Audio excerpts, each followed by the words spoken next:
I remember one amusing incident that happened when I was 14 years old. Father raised 20 or 30 heads of hogs every year. The growing pigs were mostly fed on lucerne and water. It was an enormous amount of work to cut and carry all this twice a day. So the summer I was 14, we conceived the idea of herding them in an alfalfa field close by. This proved very successful. My sister Alta, who was 12 years old, my grandma Rawson, and I usually went out together.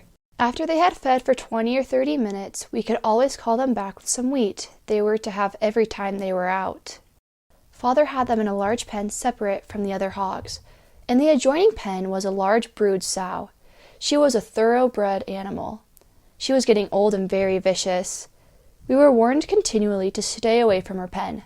But on this particular day I am speaking of, she had broken the partition and gotten in with the pasture hogs.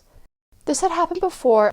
On such occasions, I always stood in front of the door, an opening about 2.5 feet wide, with a large stick, and every time she would try to get out, I would hit her nose and turn her back. But this day she was determined to go through.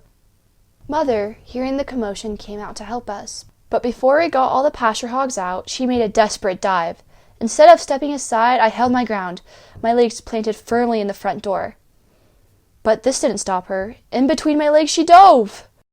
I had on a loose sack apron, as they were called at the time.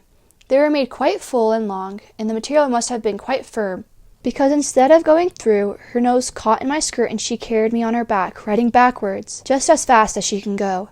She was large enough so my feet did not touch the ground.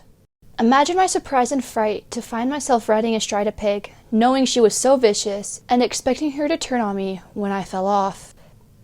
And to add to my discomfort, every time my hands touched her back, there were those stiff, prickly bristles that felt as uncanny as anything I had ever experienced. She headed straight for a barbed wire fence. Mother screamed as she changed her course, ran around the large stack where she got her nose free from my skirt, and I promptly tumbled off into the straw, none the worse off for my ride. And as far as the pig hurting me, I think she was just as frightened as I was and ran off as fast as she could go. When I picked myself up and looked around, my grandma was doubled up with laughter, but Mother had fainted. At that time, rushing to Mother, I was out of patience with Grandma. But later I have never been able to think about it without laughing.